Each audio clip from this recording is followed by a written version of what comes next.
श्रीराम समर्थ. चातुर्मासानिमित्त आपण रोज थोडंसं चिंतन पाहत होतो. आज चातुर्मासाची सांगता. आज भगवंताच्या ठिकाणी आपल्याला जे मागायचं आहे, त्या मागण्याच्या माध्यमातून आपल्याला स्थिरता आली पाहिजे, आपली समृद्धी वाढली पाहिजे आणि चिरंतन भगवंताचं स्मरण आपल्यासाठी किती महत्त्वाचं आहे हे आपल्या लक्षात आलं पाहिजे. आणि त्यामुळं आजचं जे चिंतन आहे ते आपल्या सर्वांच्यासाठी अतिशय महत्त्वाचं असेल, यात मला कुठल्याही प्रकारची शंका वाटत नाही. हे चिंतन आपण तर ऐकाच, पण हे प्रत्येकाला आपण अवश्य पाठवा. कारण ब्रह्मचैतन्य महाराज गोंदवलेकर यांच्या नाम साधनेच्या माध्यमातून त्यांना जो पूर्ण प्रचार या नाम साधनेचा केला आहे, त्या नाम साधनेचं रहस्य म्हणजेच मोक्षप्राप्तीचं रहस्य ते मी आपल्यासमोर आज मांडण्याचा प्रयत्न करेन. आणि मला विश्वास आहे हे ऐकल्यानंतर आपल्यामध्ये समृद्धी वाढेल, आपल्यामध्ये स्थिरता वाढेल आणि आपल्याला जगण्याचं एक शास्त्र निश्चित समजेल. आपण ऐका आणि आपण रोज ऐकल्यानंतर आपण स्वतः आपल्या मनाला समजवा की खरोखर आपल्यामध्ये काही परिवर्तन घडत आहे का. पाहूया मोक्षप्राप्तीचं रहस्य.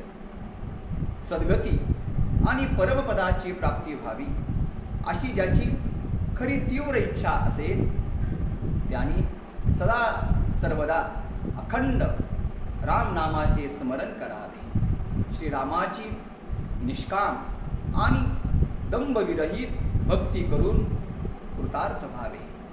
या घोर कलियुगामध्ये उद्धरून जाण्यासाठी भगवत भक्ती आणि रामनामस्मरण याशिवाय अन्य कुठलाच उपाय नाही. आयुष्याचा भरवसा नाही. म्हणून शक्य तितक्या त्वरेने व तळमळीने कृतार्थ होण्याचा प्रयत्न करावा. परमार्थ प्राप्तीचे सर्वश्रेष्ठ साधन सत्संगती हेच होय. सत्संगीच्या योगाने असंख्य लोक उद्धरून गेले.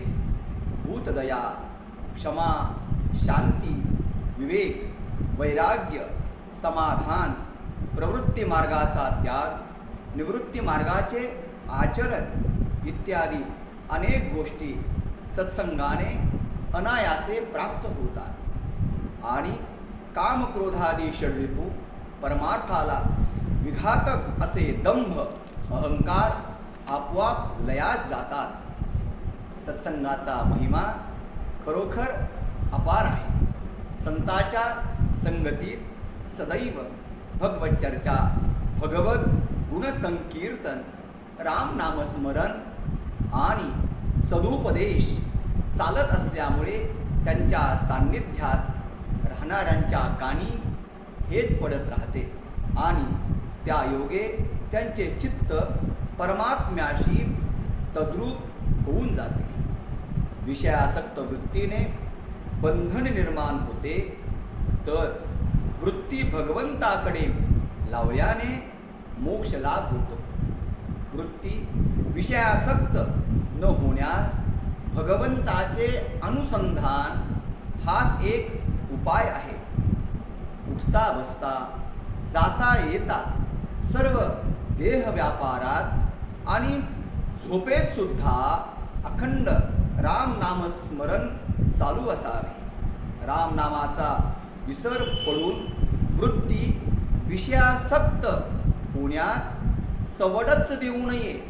श्रीरामाला मनापासून आळवून प्रार्थना करावी की हे रामा, हे दयानिधे, माझा उद्धार कधी करशील. तुझी सगुण मूर्ती मला कधी दिसेल.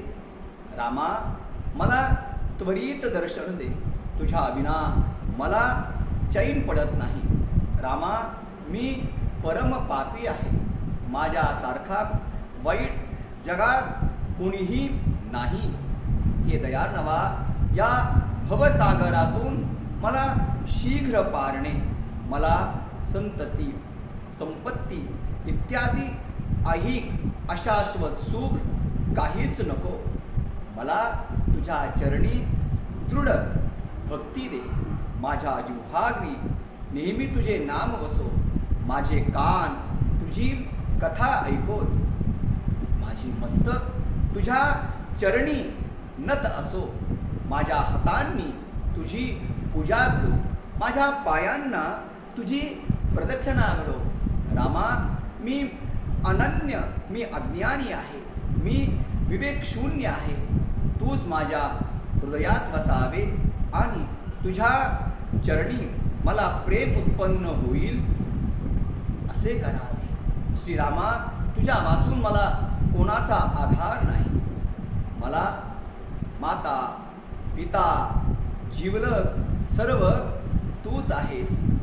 हे कृपासागरा, अज्ञाननाशका श्रीरामा, तूच माझे रक्षण कर अशी तळमळून प्रार्थना करून त्याला अनन्य भावाने शरण जावे. पाप मार्गाकडे प्रवृत्ती ठेवू नये. पाप कर्माकडे वळू नये. जननिंदेचा खेद मानू नये. जनस्तुतीचा आनंद मानू नये. प्राणी मात्रात भगवंत वसत असल्यामुळे कोणाची निंदा स्तुती न करावी. बायका मुले, घरदार, जमीन जुमला, संपत्ती इत्यादी सर्व दृश्य गोष्टी मिथ्य अशाश्वत आहेत हे समजून राहावे. एक भगवंतच तेवढा सत्य आणि शाश्वत आहे हे जाणून अहोरात्र राम भजनातच आपला काळ घालवा. जानकी जीवन स्मरण जय जय राम. बघा, हे चिंतन आपण नित्य आपल्या स्मरणामध्ये आपल्या चिंतनात ठेवा. निश्चित आपलं जीवन परिवर्तित झालेलं असेल, यामध्ये कुठल्याही प्रकारची शंका नाही. आज इथेच थांबूया. श्रीराम समर्थ.